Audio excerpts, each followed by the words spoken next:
Hello, everybody. Can you hear me okay? Yeah. I'm kind of a soft talker and a mumbler, so just don't try to correct me. My wife does that all the time. The nurses are always saying, I'm Dr. Hammer. I'm the program director for the bariatric surgery program. My two associates aren't here yet. They're chronically late, so when they come in, I'll ask them to talk and put them on the spot a little bit. We'll play with them just a little bit. Tonight we're going to talk about obesity medicine. This is obviously a very timely subject in our society, and I'm going to give you the opportunity to ask any questions you want, and I'll do my best to answer them. And our talk will kind of talk about obesity medicine, specifically bariatric surgery, and for instance, who needs it, who can get it, who can't get it, who's a candidate for it, and who isn't a candidate for it. I'll be more specific. What are the actual things that we do, how well they work, what are the risks involved, just enough to give you a snapshot of the whole process. This is not a sales talk. I'm not a very good salesman. It's an informational talk. I want to inform you. You should never pursue anything you don't understand. Okay? That probably applies to financial things, medical things. I mean, basically, get well informed before you make any decisions. So we'll just take off here. Oh, by the way, Dr. Akaza, Orlando Akaza, he's one of my junior partners at Springfield Clinic, and Dr. Elizabeth Warner is our newest junior partner at Springfield Clinic. They both do advanced laparoscopic procedures and bariatric procedures, and that's actually where this started from. Pretty much nationwide, and certainly the reason I got into bariatric surgery was because it was done laparoscopically. I'm one of the senior surgeons. You can tell a little bit. I have some gray hair. My wife says it's all grassy now. I'm proud of it somewhere. But anyway, I started doing bariatric surgery about 12 years ago. And the reason I really started was because it was an extension of a laparoscopic procedure. I have been a person who's done a lot of laparoscopic surgery, and actually for the last probably 10 years I do almost nothing but that. Occasionally I have to do an operation where you make an incision that I really don't like to. And there are not a lot of people around who just limit what they do to that. And because I've been here for 32 years and I'm a senior guy, I have the ability to do that and not have to do open operations. I think they're easier for patients. You get over them faster, they have less infection risks. And there's a whole bunch of benefits from it. And I just thought that was kind of a nice thing to do. So anyway, here we go. Who are we? First of all, we are Memorial Bariatric Services. We have been operating bariatric surgery cases for 12 years. We've done almost 1,200 cases now. The first year was a half dozen, and then it built and built until we're doing about a little over 200 cases a year now. So it's picked up considerably. We are an accredited program, and there are national accrediting agencies. American College of Surgeons has a program American College of Surgeons and the American Society of Bariatric and Metabolic and Bariatric Surgery is the other part of that program that accredits nationally. We are accredited by them. We're also a Blue Cross Center of Distinction, and that has implications for anybody who's insured by Blue Cross. Correct? I keep feeling like I have to aim at the screen. Okay, so very general, you all know this. You all in your heart of hearts know this. But there has been an epidemic of obesity, of weight gain. Very common. A third of the U.S., 35.7%, a little over a third, have it. Excuse me. Children, it's been a problem with children. I do believe this year, the first time in several years, the rate of obesity in children went down. They only barely went down. I'm going to show you a series of slides here, and I only show you these for effect. I think they're very dramatic. This is data collected by the CDC, the Center for Disease Control, and they've looked at states. They've tracked it since 1985. I'm going to go through every year up to about 2010. And see Illinois there in the middle. We are less than 10% in 1985. 87, 88, 89, 90, 91, 92, 93, 94. That wasn't a good year for us. 95, 6, 7.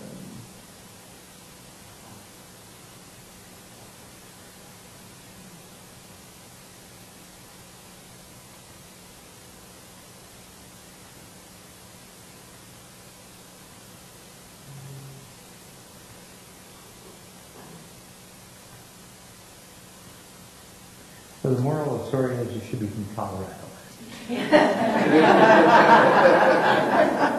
and there's some research that suggests people who live at higher altitudes have a faster heart rate to consume more calories from, so it's less of a problem at high altitude. So you can always think about moving there. I don't know what the tax rate is in Colorado, but I suspect it's probably not much better than Illinois. Okay, so this body mass index thing, it's called BMI. I don't know if you've heard this from your doctor or from your providers, but BMI is a vital sign, basically. Instead of just telling you what your weight is and giving you a weight chart and how you compare with everybody else, BMI actually calculates it based upon your height. For instance, if I have... Okay. If I have somebody who's 5'2" and weighs 300 pounds, their BMI is high. If I have somebody who is 7'2", plays basketball in the NBA and is 300 pounds, their BMI is low. And so weight by itself doesn't mean much. So the BMI is a concept of measuring proportion. It's not totally accurate either.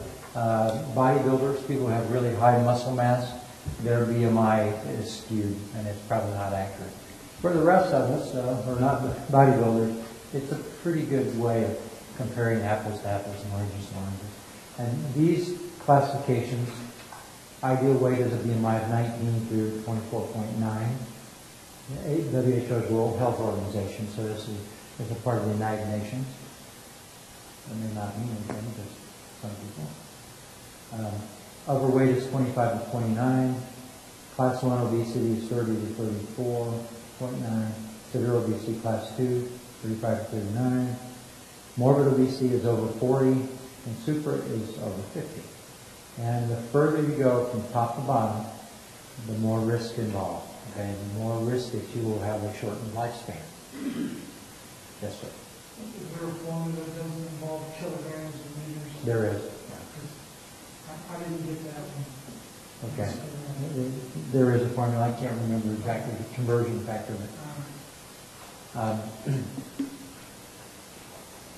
So as you go from ideal weight down, your list of comorbid or associated health conditions gets bigger, and your longevity risk gets lessened.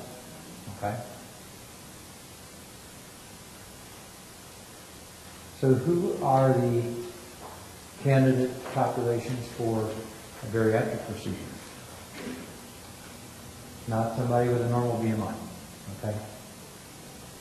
Not somebody who's just overweight, okay? BMI of 20 to 29, that can be fairly easily altered, even though you may think not. 30 to 35, no.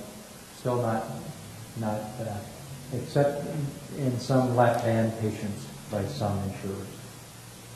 Severe obesity, class 2 obesity, yep, that's one. Morbid obesity, yep. And super morbid obesity, yes, I don't know why I didn't get that on the other. So really, we're talking about these last two. So a BMI of 35 or over and associated comorbid conditions. Oh, there it is. Okay, and this one. So what are they? Comorbid. When I use comorbid, it can sound comorbid, you know. But in medicine, we use that term all the time. It just means associated health conditions. So what are they? Number one is type 2 diabetes. Anybody have type 2 diabetes here? Most of you probably. Okay. Very common. And if you haven't been tested for it, you don't truly know what it is. Hypertension, elevated cholesterol and triglycerides, heart disease. If you're over 55 and you have morbid obesity, the risk of heart disease is very, very high, even though you may not have had any symptoms. Cancer risk. There's a 40% increased risk of cancer with morbid obesity, particularly in females. Female cancers, ovarian cancer, uterine cancer, colon cancer, much higher than originally thought. Okay? So we will do a lot of cancer screening in our program. Sleep apnea, anybody have a CPAP machine? Nobody does? Yeah. Do you use it? Oh, yeah. Good. It's not safe to not use it.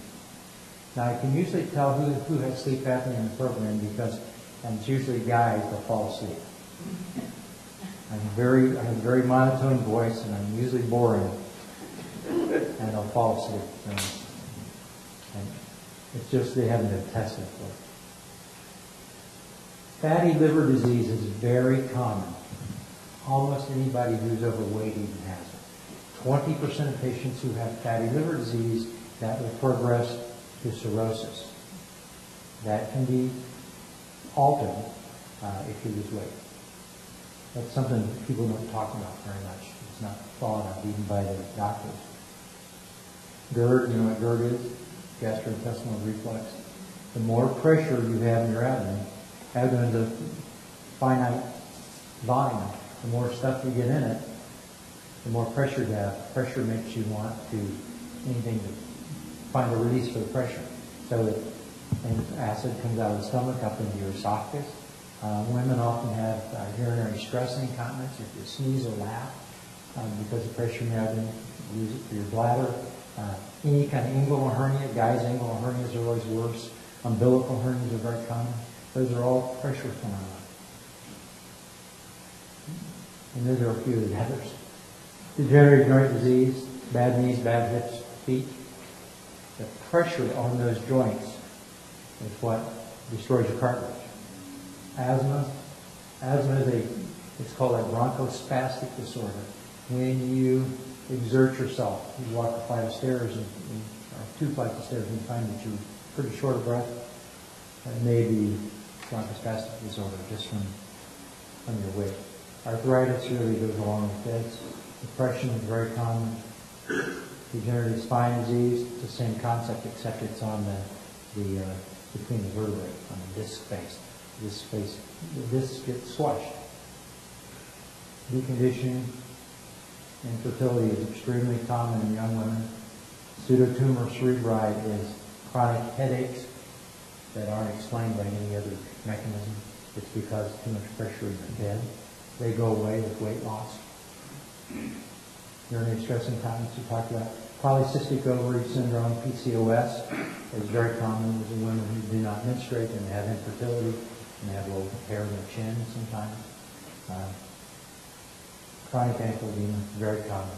Now, probably all of you have some of these. Very, very common. So, substantial weight loss. That's really what you need.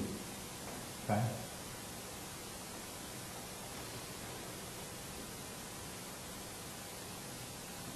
This is with traditional therapy.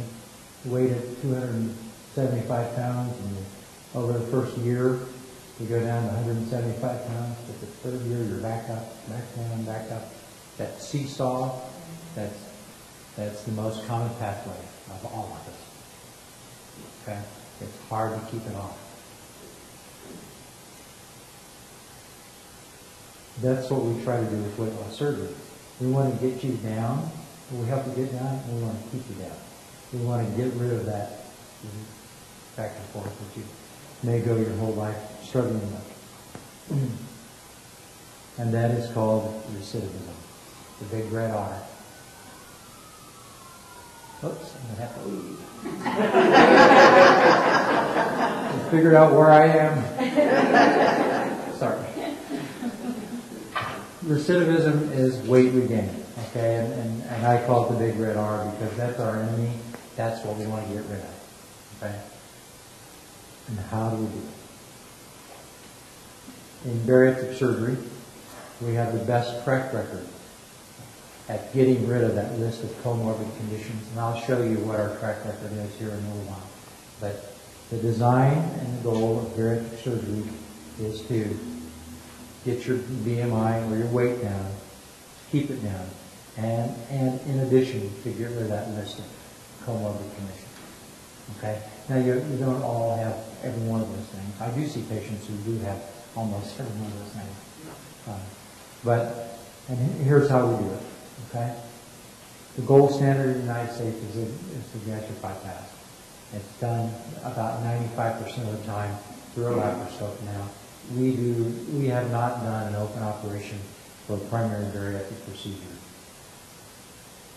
in 12 years. The first few we did open because the hospital made us do them open and wanted us to know what to do in case we had to open up. So this has been around since the 70s. It has the longest track record. I mean, you don't want to be the first person who has a new line of therapy. You don't want to be the first person who takes a new drug that they just developed. You want to be the 10,000th person. This has been around a long time. So it's got a track record that's known. It works by a couple mechanisms. Anything that works by more than one mechanism works better than something that works by a single mechanism. And this works because it restricts, has a tiny little, it's part of the stomach. This right here was originally attached to there. So that gives you portion control. You cannot eat a water buffalo. or a brontosaurus burger. That's my old Fred Flintstone. Anyway, this gives you portion control, and this gives you a bypass. And those two things together work to give you this result. And we'll go a little more into it. Here's the second thing we do. This is called a vertical sleeve gastrectomy. With this mechanism, this works by only, maybe 1.5 mechanisms. We take off this part of the stomach, we take it out. And it leaves this narrow tube. And the tube is very narrow. It's about as big as my finger. Okay? So you can't eat very much at a time. Brontosaurus burgers are still not going down through that beam. And this part, so that's restriction. This part also has a hormone in the upper part. It's called ghrelin. Ghrelin is a hormone that is called a rexogenic hormone. It stimulates the hypothalamus in your brain to make you hungry. And if we can get rid of that hormone, we can get rid of that drive for quite a while.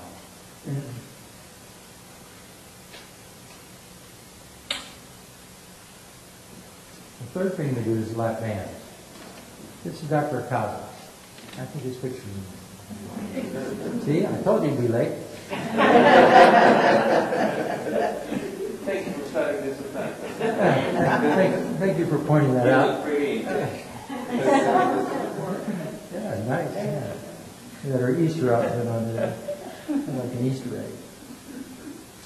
Anyway, lap band. Lap bands were really popular in 5 years ago. They're not quite so popular nowadays. They work by purely restriction. That little band is a little cinch that goes around the upper part of the stomach, and it's adjustable. You can cinch it tighter or let it looser. And because it only works by one mechanism, it is not as successful as this one or this one. It is the easiest one to put in, done as an outpatient. These are both done as inpatient. But it has the worst track record for success.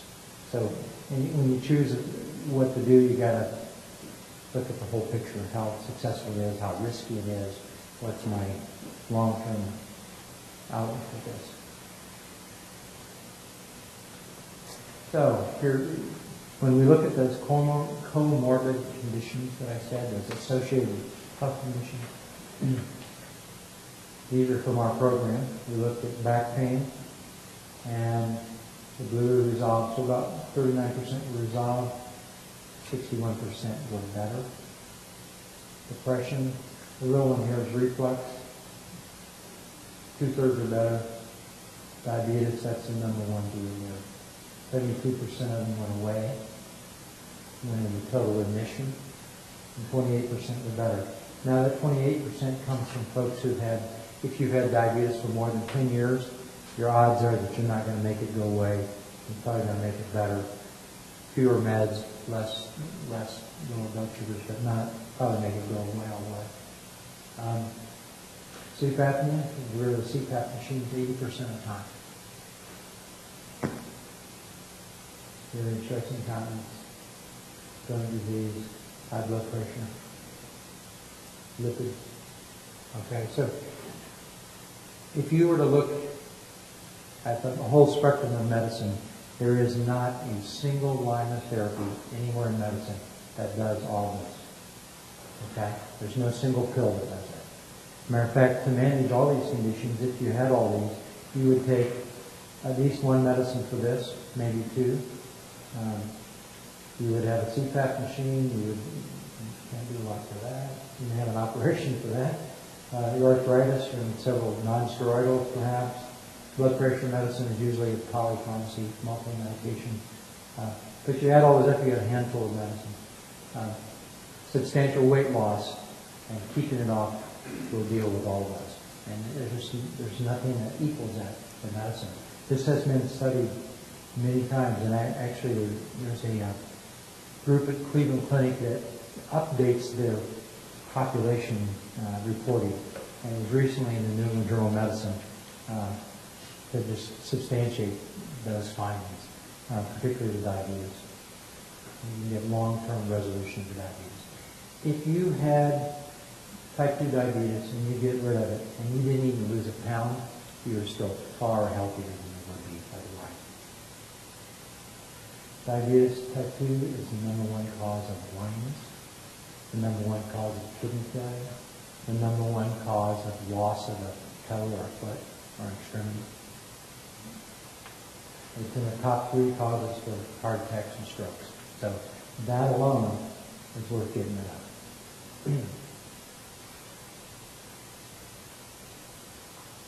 So this data is from a national university consortium, University Hospital. And it looked at the in-house, that means in the hospital mortality, 1/100th of 1%. It's 1 out of 1,000 for appendectomy. I'm just going to give you some things to compare here. An anti-reflex for GERD, okay? Ventral hernia, that just means a hernia on your abdominal wall, not an inguinal hernia. Gallbladder operation. Colon resection, diverticulitis, colon cancer. Rectal resection, bariatric surgery. That compares 1/6 of a common everyday colon resection. Conversion rates, that doesn't mean quite as much as that means conversion from a laparoscopic to an open operation. Okay? Not very many get converted. Here's ours. No conversion. That just means we're stubborn. Persistent, maybe is that word. Yeah, he's stubborn, I'm persistent.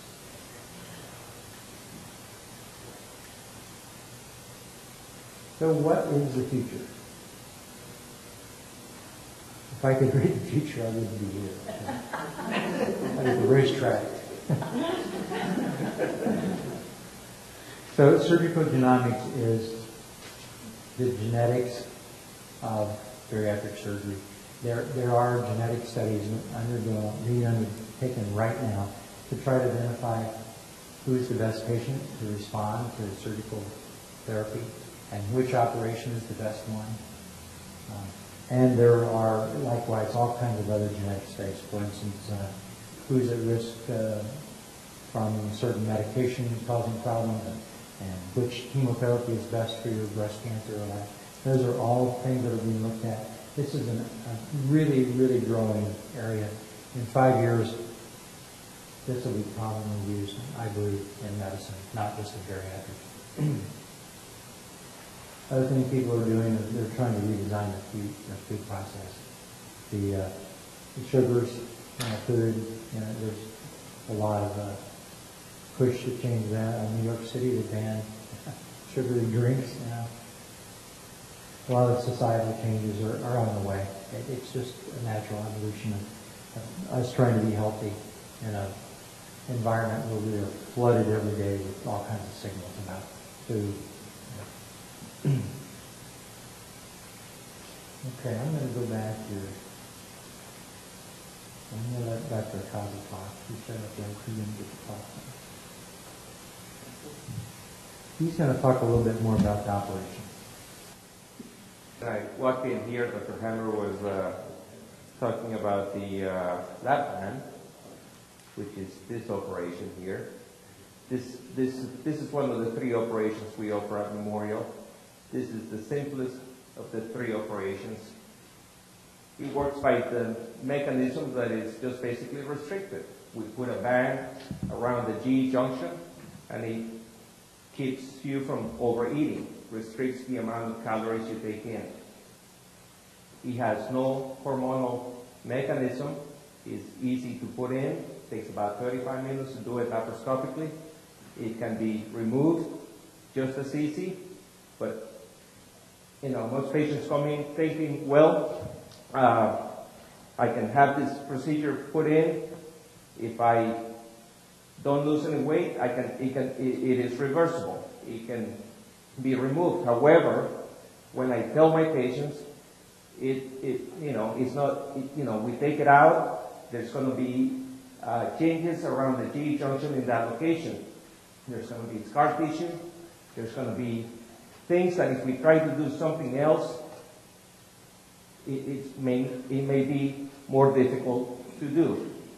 So I tell patients, when you think about having this procedure done, think about the future. If you are the athletic type, if you're active, if you are compliant, you can do well with this operation. I've had patients lose 100, 150 pounds, 200 pounds with this procedure, but you got to be active, you got to exercise. You can do well with this operation. I recommend it for patients that are BMIs between 35 and 45. If you have a BMI over 50 with diabetes, you should expect to lose about 40 to 50% of your excess weight. Therefore, you may not have a great result from this operation. It's outpatient. You come in, it takes 35 minutes to do 4 small incisions in your abdomen. You have to have adjustments because the port is placed in the subcutaneous area. And so you have to have needle sticks to put saline into the device to essentially make that opening between the esophagus and the stomach narrower. And basically what that does, it restricts what you can eat. And with diet, exercise, you should lose some weight, but generally it's more in the 40 to 50% excess weight loss at 5 years. So if you are about 100 pounds above your ideal body weight, so somebody who weighs 100 pounds over, so if you're 5 foot high, your ideal body weight is 100 pounds, and you weigh 200 pounds, with this device in 5 years, you should expect to lose anywhere from 40 to 50 pounds. Now, that's an average result. You can lose more weight If you are active, you follow all dietary restrictions, but you can also cheat around the device, meaning you can drink things that are high in calories. You can overeat the device as well, because if you try to eat too much, things will get stuck above the esophagus, and then you can end up in the emergency room with nausea, vomiting. You can get an ulcer. And so you don't typically see complications with this device right off the bat. So patients come in, they have the surgery done, we do an upper GI study, they go home the same day, except for Medicare patients, which usually by law we have to keep them for 23 hours. You'll come in for the first post-op visit 1 week later. 6 weeks later, we start doing the filling with the needle stick through the skin. If you're afraid of needles, you're not going to like it, because we have to palpate this area here and access that device. So we start insufflating or putting saline around the port there. We start with 3 cc's. We go up to 10, sometimes 11, 12 cc's. Now there's different size for the bands. There's a standard which holds up to 10 cc's, and there's a large which holds up to 15 cc's. So it just depends on the anatomy, and we usually size it at the time of surgery. So some patients do quite well with this thing. I mean, they do well. They're active. They exercise. They lose weight. The weight loss is a gradual, slow process. It's not going to be like a bypass where you're going to lose a lot of weight fast. And it takes patience, because it's a very slow process over the next 2 or 3 years. So typical things that we see with this device. Okay, number one cause of failure is failure to lose weight. If you don't lose at least 25% of your excess weight loss, patients are not happy. They want it out. Sometimes you can have device-related complications. Typically, you don't see the complications in the first 30 days of the operation. You don't typically see mortality from this operation, but you can have slippages where the stomach slips around the device.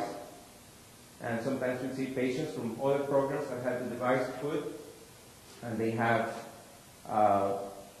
the stomach essentially herniates around this area, and it twists, and you have to go in, open the device, remove fluid, and most of the time we take it out, but sometimes we have to remove part of the stomach if there's a problem. Now, typically you don't see that very often, but you do.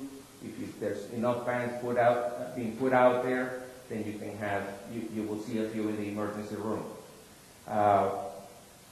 Breakages along the tubing, along this area with needle sticks. Sometimes they can be hard to access, so you may have to change the tubing, may have to change the device. Basically, if there's an infection here, which can happen, it doesn't happen very often, you can have erosion where this erodes into this area here.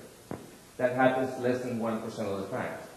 Most of the time when patients want it out is because they have been unsuccessful at losing weight, they can't tolerate the device, they have epigastric pain, they try to overeat the band. Basically, they take in too much in, the opening is rather small, so food will get stuck.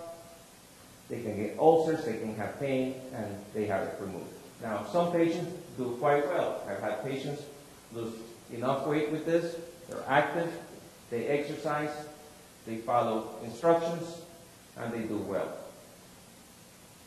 I typically will not recommend this operation for somebody whose BMI is over 50, if they have type 2 diabetes, if they have other things where they may not be happy enough with the weight loss, then I wouldn't recommend it. Somebody with a BMI of 35, 40, maybe 45, who's very active, will do well with this, okay? Now, the second operation is the newcomer. This is kind of between the bypass and the band. This is the sleeve gastrectomy, the vertical sleeve gastrectomy. It is the results of this operation are somewhere between the bypass and the band. Now, The disadvantages of this is that, number one, we have to remove this portion of the stomach right here. This gets taken out. It's irreversible. Once it gets removed, we can't really put it back and sew it back to the stomach. The other disadvantage is that it doesn't have a long proven record. The durability of the procedure has been questioned because it hasn't been around 20 years like the bypass. So initially it was done as a stage operation to get patients down in weight, patients who were too big or too unhealthy to undergo a single stage operation. So if you come in with a BMI of 70, they would do this operation, get you down to a BMI of 45. A year and a half later, you would undergo a second operation to get you down in weight even further. Typically, they would do either a bypass, which they can just easily do from this, or do a duodenal switch. What happened, patients realized, hey, I had a BMI of 70, I'm down to a BMI of 45, I got rid of my diabetes, I got rid of my high blood pressure, I'm pretty happy with a BMI of 45. I don't want to undergo a second operation because of the risk. I'm happy where I'm at. I want to stay where I'm at. So in the late 90s, early 2000s, surgeons started doing this as the only definitive operation to see what kind of results they would get. And that's how the sleeve gastrectomy came into play. What essentially it does, it removes the ghrelin, which is the fundus of the stomach, predominantly produces a hormone that is a hunger hormone. It makes you hungry, and so this is predominantly where it's produced. There's other areas in the GI tract that it also gets produced, but predominantly it's produced in the fundus of the stomach. So we remove about 85% of the stomach. We leave a small area of the stomach behind, which is it's got a capacity of maybe 100 to 150 cc's. We're removing about a stomach, if you start out with 1,500 cc's, you reduce the capacity to about 140. So when you eat, the opening here is about 1.3 centimeters, and so you have, it basically keeps you from overeating. It gives you a restrictive mechanism, similar to the band, but different than the band, because you don't have a device put around the GE junction here. So this is your own native stomach. We don't have to rearrange the GI tract. We don't have to change the anatomy. So it's attractive in the sense that, okay, we do have to remove this portion, but everything is the same. We don't change the anatomy, sort of like the band, without having a foreign object there. Food goes from the esophagus out here, so there's less risk of vitamin deficiencies. There's minimal risk of dumping because we preserve the pylorus there. It's got a hormonal mechanism, which we do remove the ghrelin-producing area in the fundus, and it gives you the restriction. Downside, we remove the stomach, so that's not reversible. And the other disadvantage is that we don't have long-term data, meaning we don't, the durability of the procedure, we don't know what it's going to do 20, 30 years down the road. But it is a pretty good, attractive operation between the band and the bypass. So weight loss-wise, if you weigh 100 pounds above what you should weigh, so if you're 200 pounds, what you should be 100 pounds, if I do this operation at 5 years, you should expect somewhere to lose somewhere between 58% and 65% of your excess weight, which means 58 to 65 pounds.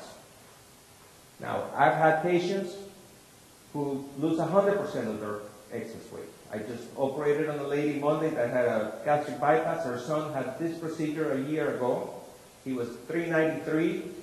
I saw him in the office a few days before her operation. He was down to 190 pounds. 200 pounds in 1 year. So I asked him, what are you doing? What's the success here? Why, you've lost 200 pounds, which far exceeded, he's down to a BMI of 23. He's like, I go to the gym 6 times a day, I eat healthy, I don't eat carbs. I mean, he's 6'2" and he's 190 pounds. He looks great. 6 times a day. He goes to the gym 6 times a week, not 6 times a day. Well, thank you. So he's doing fantastic. Now his mother just had a gastric bypass because she's diabetic, and she has other health issues. So if I'm going to recommend this operation, it's probably going to be on somebody who has a BMI somewhere between 35 and 50, who is a little bit more active than the patient who's going to have the bypass, because you need a little bit more activity. You can cheat around this just like you can cheat with the device. You can drink things that are high in calories.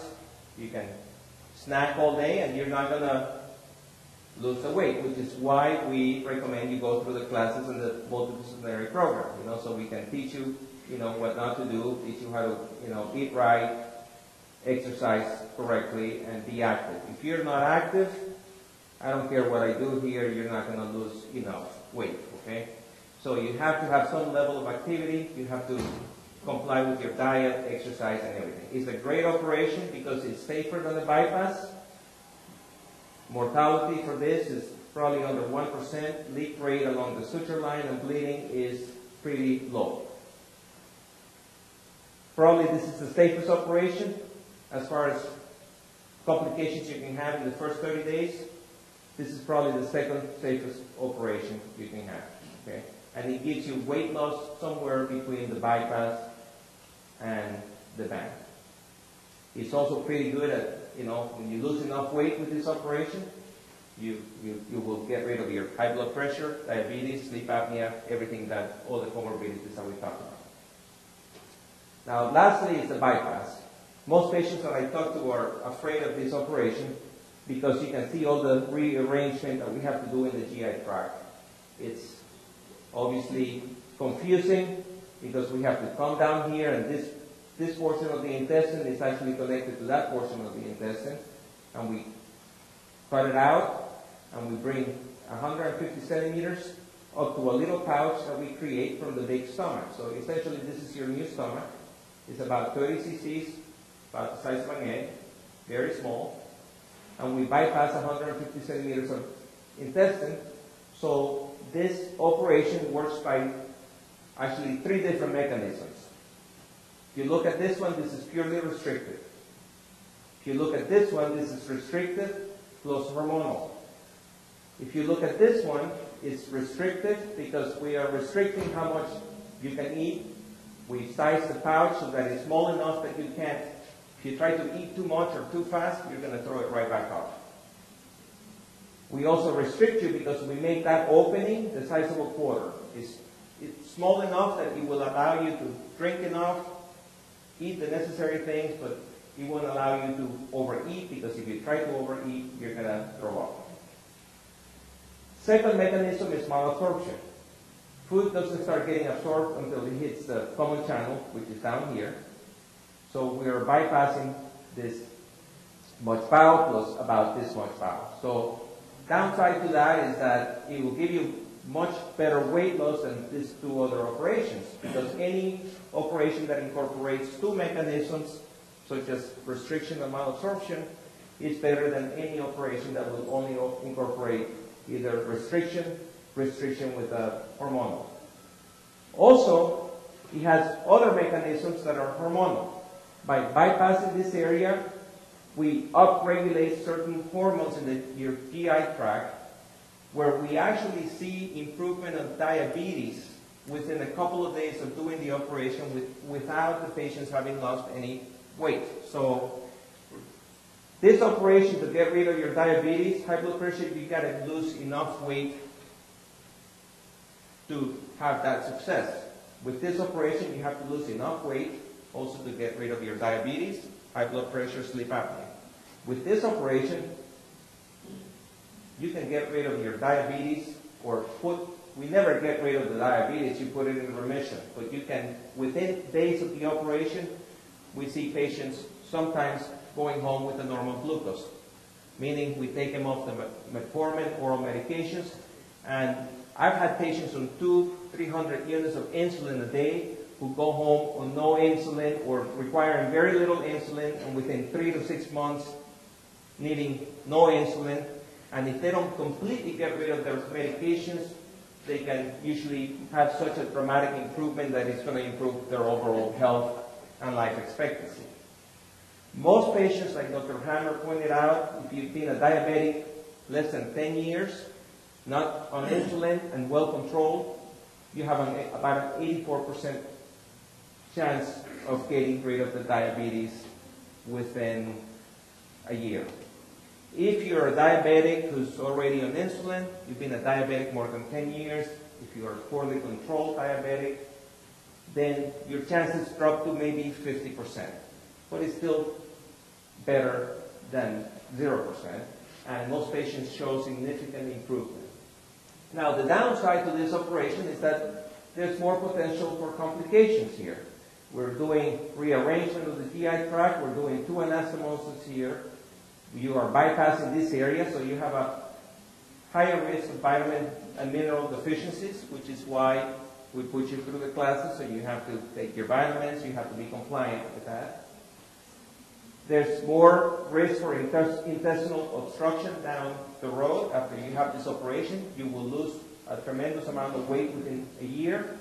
All these little gaps and spaces that we create when we rearrange the bowel, they can potentially get bigger, and you can have internal hernias, which usually happens in about 5% of the cases, but requires that you come back in for another operation so we can close those little internal hernias and gaps. We don't remove the stomach here, which is different than this operation. We remove this portion of the stomach here, but this portion of the stomach stays behind. And we would have a hard time accessing this area. So if you ever have a problem in this area of the stomach, we couldn't just come in and do an endoscopy and look at that very easily. With this operation and this operation, we could easily go into the GI tract, do biopsies of the duodenum, and look at this portion of the stomach. We don't have access to this area here.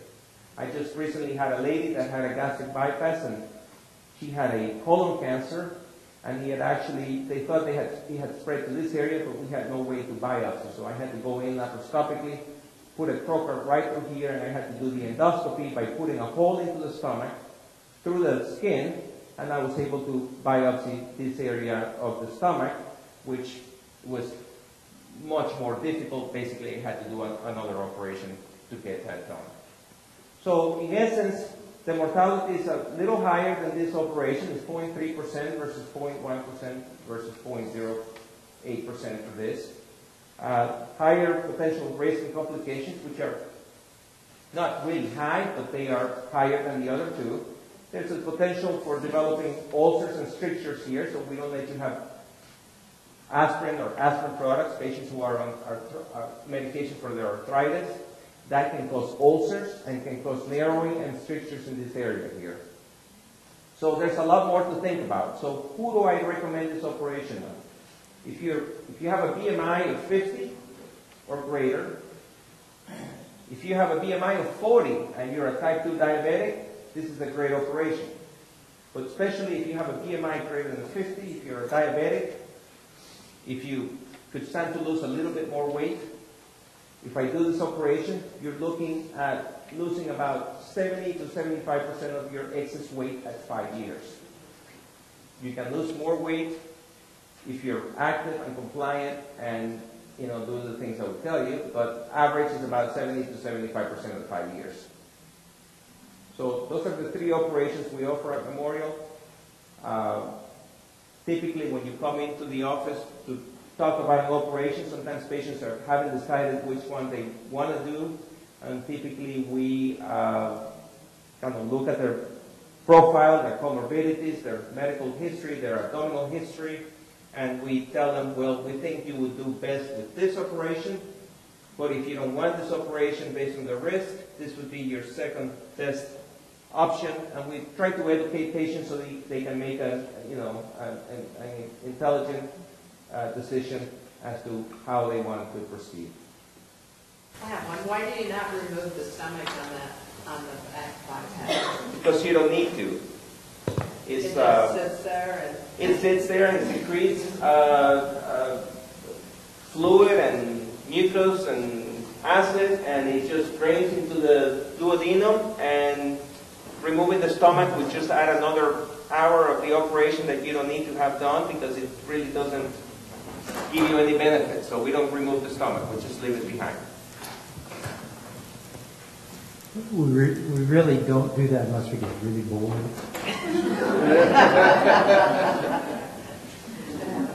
I said, what, you got anything else going on? No, well, let's just take out the rest. Yeah, I did have one lady that had a bypass one time, and she had a big lesion that we not seen beforehand. So, and she also had a hiatal hernia. So we fixed that, and I removed that portion of the stomach because she had a tumor that was completely unexpected. And by the way, if you have a hiatal hernia, when we do this operation, we go ahead and fix it. The bypass is the best operation for those patients with reflux, and that's what we recommend on anybody with a BMI of over 35. If you have a lot of reflux that is difficult to control on medication, the weight loss alone is going to help the reflux, but bypassing the stomach, that acid-producing area of the stomach, all that acid goes up into the chest because of the excess weight. So by doing the bypass, not only will you lose 100 to 200 pounds, but also we bypass all the acid in the stomach and we get rid of your reflux completely. Whereas the other two operations are not so great with the reflux because So, you can see the for restriction. diabetes and reflux are good motivations to do this operation over the other. On the sleeve, you said you removed the top part of the stomach that tells the brain that you're hungry. Well, We remove that entire. This whole part of it, Okay. and it has a And hormone. on the gastric bypass, it looks like you removed that same part, but it doesn't, the brain's not affected, but tell you you're still hungry. You know what I'm saying? I know exactly Yeah, what you're saying. we've We don't actually, need to. Yeah. we've had this conversation whether we need to remove the fundus in the gastric bypass, and most studies show that you don't. You don't need to. Most patients are not hungry, whether you do the bypass or the sleeve. Typically, you're not going to be hungry for about 3 to 6 months. So Actually, we don't actually remove it. With these, you have a period of anorexia for several months. One of the downsides of this is you don't have that period of anorexia for very long at all. So you have a restriction here, but you have your normal appetite. You have your normal, can't walk past the refrigerator at bedtime kind of thing. We have a guest who want to bring up here before we get too far into this. Jenny? I had a real quick question. Sure. I know there's been a focus because there's a relationship there between type 2 diabetes, but how about for somebody who has 2 diabetes? Are there any benefits for that? It is not classically used for that, but it will, the restriction will reduce your caloric intake, yes. So it will help. Type 1 diabetes, your pancreas does not secrete any insulin. That's what With Right. type 2 diabetes, your beta cells secrete insulin, but you have a resistance to that insulin because of the systemic inflammation related to the obesity. So by reversing that systemic inflammation and reducing your weight, it somehow gets rid of that insulin resistance. So your pancreas now is able to secrete less insulin, work less, and produce more, basically. So if you let your pancreas wear out over 20 years, then it's going to stop secreting insulin, and those type 2 diabetics then go on to need insulin as a result of the pancreas just wearing out. With the bypass, we're trying to prevent that wearing out effect because we reverse that insulin resistance that you have as a result of the systemic inflammation and morbid obesity. I want to let Jenny talk. We brought Jenny here today because she won the door prize at our last meeting. Oh, well, maybe that wasn't quite the case. Jenny's a patient. I'll just let her talk and you can ask her questions. Okay? Okay. Thank you. I am so excited to be here to talk to you. I had been extremely overweight, and I cannot say enough about Memorial Bariatric Services and the surgeons and their whole program. I had started my journey back in 2004 in September and started seeing my doctor every month, and then ended up at that time saw a dietitian at Memorial. In March of 2005, they said, okay, you're good to go. We'll end up submitting your paperwork to your insurance company to make sure that they're going to cover it. And to a great disappointment to me, 2 weeks later, I was told that the insurance company wasn't going to pay it. Well, I thought, this is ridiculous. I'm extremely overweight. I'm on all these medications. I just don't understand. I could save you a lot more money if you just let me have the surgery than keep taking medications for the rest of my life. So I started the process. I was going to end up fighting them and saying, okay, this cannot be.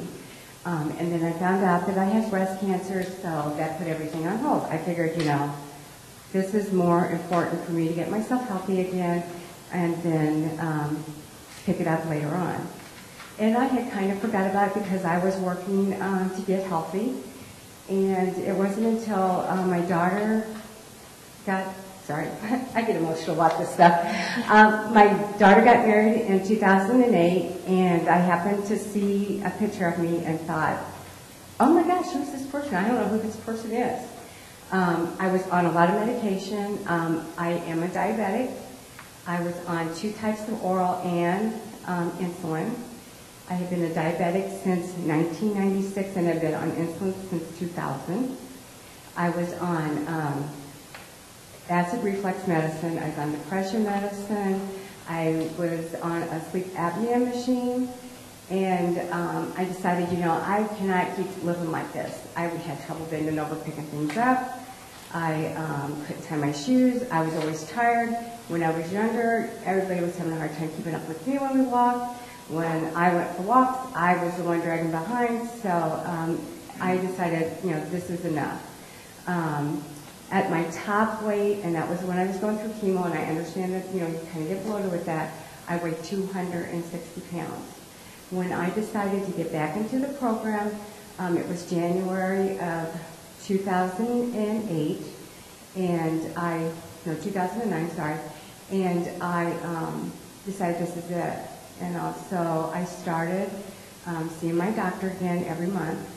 And then also at that time, the Bariatric Services did have a registered dietitian, and I did see her every month as well. I went through the program. At that time, they also, they still do, they have mindful eating. I am a stress eater. I was a stress eater, I should say.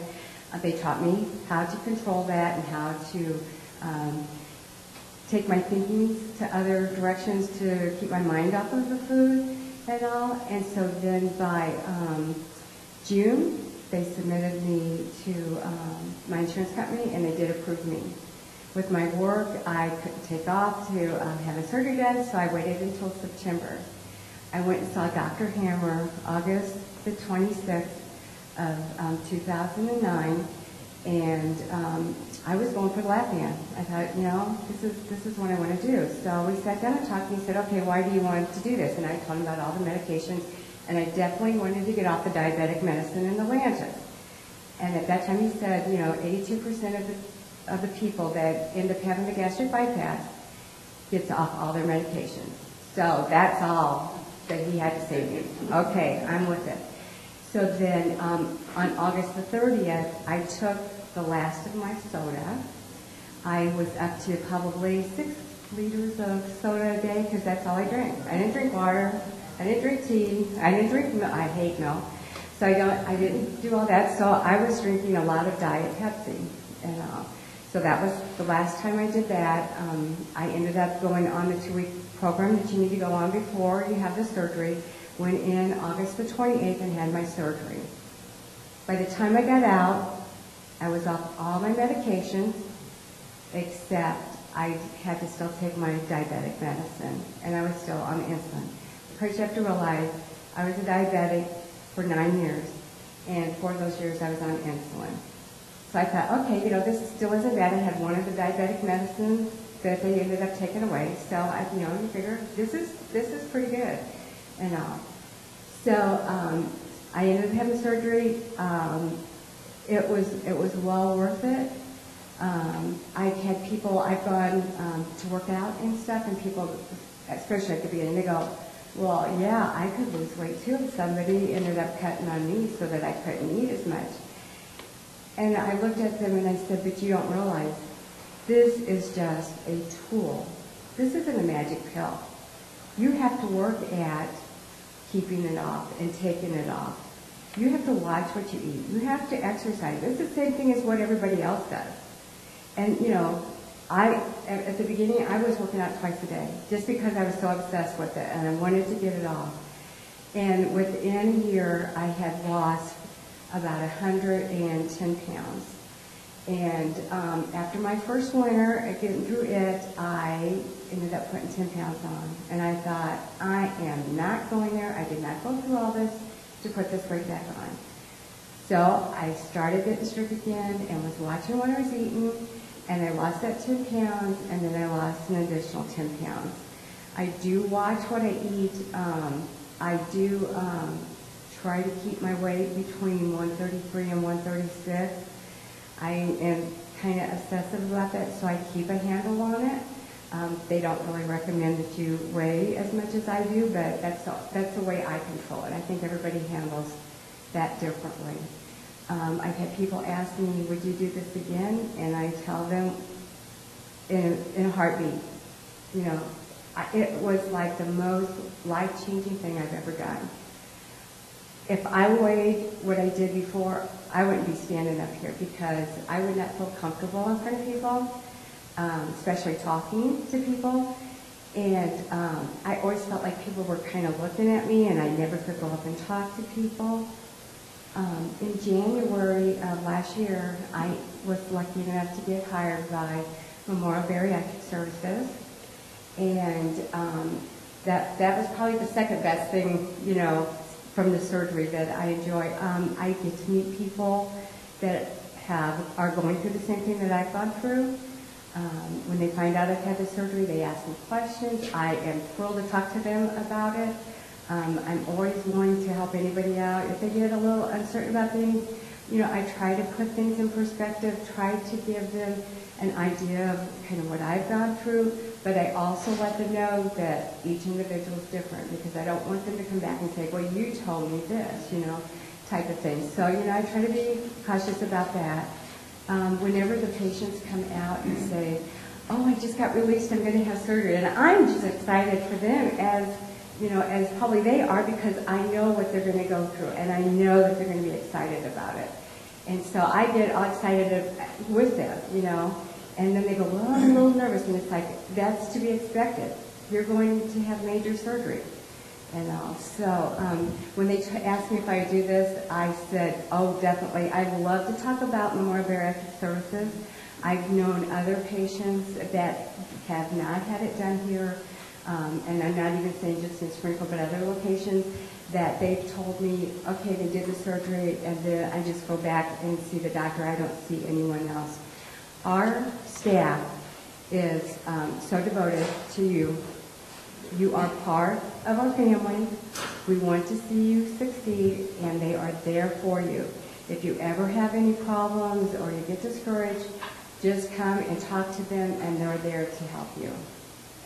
So that is my story. Does anybody have any questions for me? Because I'd love to answer questions about bariatric services. Something that I can relate to. Yeah? Well, thank you, Jane. You're welcome. Okay. Any questions for myself? Let me introduce Dr. Warner.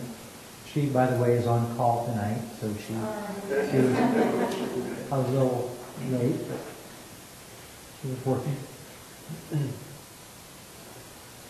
What's the recovery time for each of the procedures, both in terms of in the hospital or before you go back to work?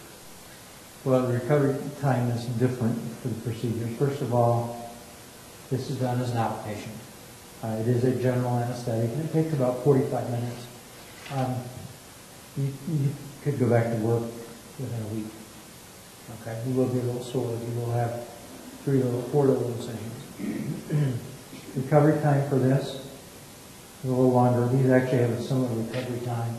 People actually, when we operate, the first day post-op, when we're all coming in for rounds at 7 o'clock in the morning, these folks always look better first day. and they get better a little faster. I tell people, in all honesty, I tell people take as long as you can get. Because we have done an operation and we've made incisions, but we really changed the way we eat. Even though we've kind of prepared you for it, until it actually happens, then it's really different. It takes an adjustment, and a lot of it is up here, and I think you should take as long as you can. We have people go back to work from bypasses and sleeves in 2 or 3 weeks. If you have a job where you have a lot of physical labor, that may be a little early. But if you have a relatively sedentary job, it's not bad. The hard thing, I believe, though, is when you get back to work, you're back in that same milieu you were in before. You've got 45 minutes to grab a bite and get back to whatever you're doing, and you may be eating with a bunch of people, and some people eat in a break room, and there's 25 other people, and the TV's on, and radio's on, people are talking, and you don't concentrate on what you're doing. And the hardest thing is when you start out. We've dramatically changed your portion control, or given you portion control, and you have to concentrate on what you're doing. And you get frustrated real easily. So take as long as you can. It's a head game as much as a physical thing. Yes, sir. An age limit? Yes, there is. Methuselah could not be. Anybody over 65, 64, 65, we really have to look at on an individual basis. I think we just did a 70-year-old. We actually had a family where we did the granddaughter, the daughter, and the mother. The mother was 70. They all three had sleeves now. I just had a patient that was almost 71. She had a gastric bypass. She was a type 2 diabetic, and even though that's probably the riskier out of the 3 operations, she really wanted that because of her type 2 diabetes, and I just saw her in like 3-month follow-up, and she wouldn't go back to not doing anything. She's gotten rid of her diabetes, and she's done fantastic, and she's 71 now, and did very well. That's the upper limit, though. We're kind of pushing it. And that was pushing it, and the only reason we did it is because she was very healthy at 70, 71, even though she was a type 2 diabetic. They always had vessels in the heart, and we do a lot of risk reduction. That preoperative period of however many months it takes to get through, it's a lot of not only educating you, but it's risk reduction, looking at things that, whether you need a cardiologist to check you out, and all kinds of other things. Yeah, and we don't do anybody under 18 either. Do you have a question? You mentioned dumping earlier. What? Dumping? It's called the dumping syndrome, and it's a neurogenic reflex you have. And people, not just bariatric patients, people who have surgery on the upper part of the stomach get it. And in bariatric surgery, and what it does, it makes you sick. You sweat, you get a rapid heart rate, it just makes you nauseated. And in bariatric surgery, actually, it helps. Ironically, most of the time we consider it a problem. But what it does is keep you honest. It happens if you eat sugar. Okay? So if you have a lot of sweets and you've had one of these operations, not so much the band, you're more likely to get dumping syndrome. Once you get it one time, you probably won't want it again. It just makes you feel miserable. Have you ever eaten too much ice cream? I have. Several times. That miserable feeling, that's what it is. And typically you end up with abdominal cramps and sometimes explosive diarrhea where you have to basically run to the bathroom, and after you do it one time, it's a good lesson. It's a good lesson, and it's kind of our friend. Yes, ma'am. How long does it usually take from the time that you first see the doctor to talk about the surgery to the time to be normal? I know it probably varies. It's a matter of months, but generally it depends on your underlying health and your ability to follow through and your insurance carrier. Insurance carriers often mandate a 6-month period of dietary management.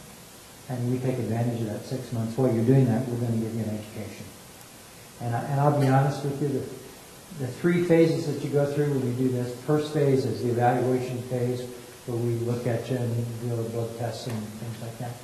Second phase is the operative phase. That's a short phase in the middle. And the last phase is life. That's the hardest. The operative phase, I don't think, is the most critical. I think the education part, the first is different. It changes at some point that allows regain. People who regain, typically, there's a couple of tactics. When you regain with the band, that's real easy because you can't make that band so tight that you won't take liquids, black liquids. And if you eat or drink regular Coke or milkshakes or liquid with high in calories, it's going to go through there every time. And so that's the easiest to cheat with, and that's why the results are not as good. And you have your appetite all the time. You never know. With this, it's a little harder. With this, you have to change the way you eat. We've given you permanent portion control. That brontosaurus burger is not going to go down in 3 bites like guys can do now. Like the guys drive to the McDonald's and eat hamburger in 3 bites. That won't happen. But what happens is they change the way they eat. And grazing is what we, in our business, that's what we call it. It's a bite of this, a bite of that, a bite of this. And at the end of the day, you get an extra 1,000 calories in. And when you do that, you will gain weight. So the devil is grazing. And key is lack of activity. If I sit in a couch all day, if I restrict my caloric intake to 1,000 calories, I will gain weight because I'm not physically active, I'm not burning calories. Right. With these 2 operations to the left, after 6 months to a year, you will tend to start losing that restricted component. You talk to a patient who's had a gastric bypass 10 years after their bypass, they can probably go to a restaurant and pretty much order anything they want to and eat anything they want to. And basically, it's that education aspect that Dr. Hammer was talking about, food control, diet control, portion control, activity. If you're active, if you eat the right things, you will continue to lose weight and then stop at a weight that you're happy with and won't regain that weight. But if you are an emotional eater with a lack of restriction after 3 to 5 years, you may tend to eat more and get away with more. If you start not exercising and not doing the things that we taught you how to do beforehand, then you could start putting up You've really got some of the the weight. first year, and you've heard in trauma, you have the golden hour to resuscitate patients in trauma. In bariatric surgery, it's the golden year. That first year, you're going to have dramatic weight loss. You have to learn that lifestyle of activity, and you have to learn how to manage for that. And you'll get all kinds of opportunities to do that. But learning it and practicing it is vastly different thing. If you have type 1 diabetes, does that keep you from having any of these surgeries to help control that? I have type 1. Yeah. Okay. And the mechanism of the diabetes, as I said there, is completely different with type 1 and type 2 When diabetes. you don't make insulin, when you have insulin, Right. that the muscle and the liver don't diabetes recognize. would still be there afterwards. The problem I'm having is I developed it later in my 40s. And so I had the food habits of before combined with now having these restrictions in the insulin. Once you start taking insulin, you just get like crazy. That's right. Insulin is an erectogenic hormone. It also stimulates the center in your brain. Yeah. So I've gained like 40 pounds since the summer. And what this may do for you is restrict your diet and get you to lose enough weight to kind of keep your maybe sugars under control and keep your... It will help with your insulin. It help with your insulin, but it's not going to make the insulin requirements or make the pancreas go back to secreting insulin. Yeah, that's right. Any other questions? Everybody's quiet? You had mentioned that these are the 3 surgical options offered by Memorial Medical Center. Are there others that are available? We don't do any others. There is a more aggressive one that could be put over here. It is very aggressive. The weight loss and the resolution of comorbidity is even better, but there's a bigger price to pay. And the bigger price to pay is you have more malabsorption of nutrients, and you have long-term trouble with your bones. That you're going to reabsorb your bones. That's a lot of metabolic issues with it. So we've decided that we don't offer it routinely. Only about 2% of all bariatric surgeries that are being done is what Dr. Hammer is referring to, the duodenal switch. That operation you see in the middle, that's one aspect of the operation. That's the first part of that That's operation. the first operation. And the second aspect is bypassing, just Right here. look, you see in the laparoscopic gastric bypass, you see that bypass that we did there? We do there. You bypass essentially most of your small bowels. So we reconnect, instead of reconnecting up there, we reconnect almost to the colon. So you have very small amount of very surface aggressive. area to absorb the nutrients. So what happens, patients basically have a severe malabsorption, which is the main mechanism of weight loss, and you tend to lose probably more weight than any of these three operations. It's probably maybe the best operation for type 2 diabetes too, but it comes at a high price, basically. The price is that you have more metabolic issues, and we're going to have an age of 70-year-old people who don't have any bones. They're going to break the bones every time they're born. They have severe Who metabolic. knows what it's going to be like down the road, and that's why we're not wild about doing it. But they are done. It's about 2 to 3% of cases done in the United States are called duodenal switches. And the complication rate is much higher than any of these three Yeah, it's operations. about- The readmission rate is much higher, mortality is higher, and the malnutrition derangement that you see in these patients is much more difficult to control, especially with the malabsorption of the protein. So we've kind of made that decision that we don't want to put patients at that long-term risk. Other questions? Yes, ma'am. Okay, you were saying like, after several years or so, you could put the weight back on, and that's kind of the same way with a diet. You can go on a diet, and if you don't stick with it, Right. and you don't exercise, Right.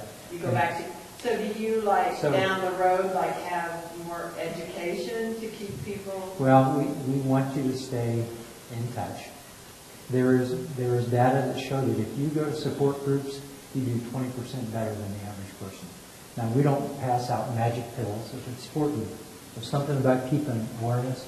The recidivism rate, the weight regain in non-operative therapy for people that are morbidly obese is 90 to 95% at 5 years. So at 5 years, you may have been on a diet, and you're going to be 95% of those patients will be back to where they started. With bariatric surgery, it's much less, and it's about 17 to 18%. And those are averages. Everybody knows somebody who's gained all their weight back. And we have started with that. If you don't have adequate support, follow-up, diet and exercise, no matter what we do here, eventually you will lose that restriction. You can eat more, get away with more, you exercise less, you don't follow up with Now the program, then you can regain the weight. There's a That's group of, probably our issue now. 85%, when you look at studies, 85% of the patients who regain weight after 5 years, when you look at all the factors, including technical, anatomic factors with any of this, 85% is from patient not being compliant or basically not, doing the things that we, taught them how to do. there is a group known as the National Weight Registry, and it's a group of 30,000 people that have lost over 60 pounds, and it's followed by the Center for Disease Control, and they periodically poll them. The number one thing they do to maintain that is that they are active, and it's usually walking. The vast majority is walking. It's 300 minutes a week, which is 5 hours a week, 45 minutes a day, roughly. And a food journal, that's the second most common thing they do. So they know what they're taking in, they stay aware of it all the time. Low carbohydrate diet. The patients that I see that come in with a BMI of 48, 50, and a year later after a bypass are down to a BMI of 23, I ask them, what are you doing? I usually ask all my patients if they've had really good success with their weight loss. If they far exceeded the average and beyond that, they all tell me low carb, portion control, exercise. They're active. Some walk 3 miles a day, some like to run, some have a goal to do a half a marathon, and with the knee pain, back pain, joint pain gone after a year, they can usually achieve that goal. And if you're active, you're going to keep maintaining that weight. You're going to stop losing weight after a while. As you get down to a BMI of 23, 25, you're going to stop losing weight. But in order not to regain it back, you have to keep doing the things that we actually take you through the process before the operation. 3 to 6 months may seem like a long time, but it's actually not a long time. Other questions?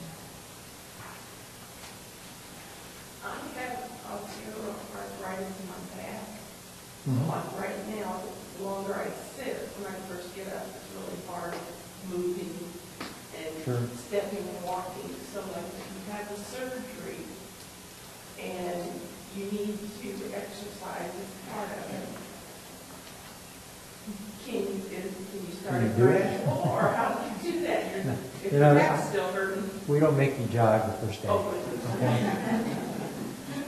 No, we don't make it. The more active you are, the better it is, obviously. And it can be gradual. We evaluate you. We have one of our senior physical therapists evaluate you. First of all, to try to give you a game plan of things you can do. Some folks have a bad knee and they can't walk a lot. They have to find other activities. So we kind of customize it for your situation. But you have to do something. You have to do something. Any other questions? I kept you a little bit longer. Okay. Thank you very much for coming. If you have questions, you can find us online.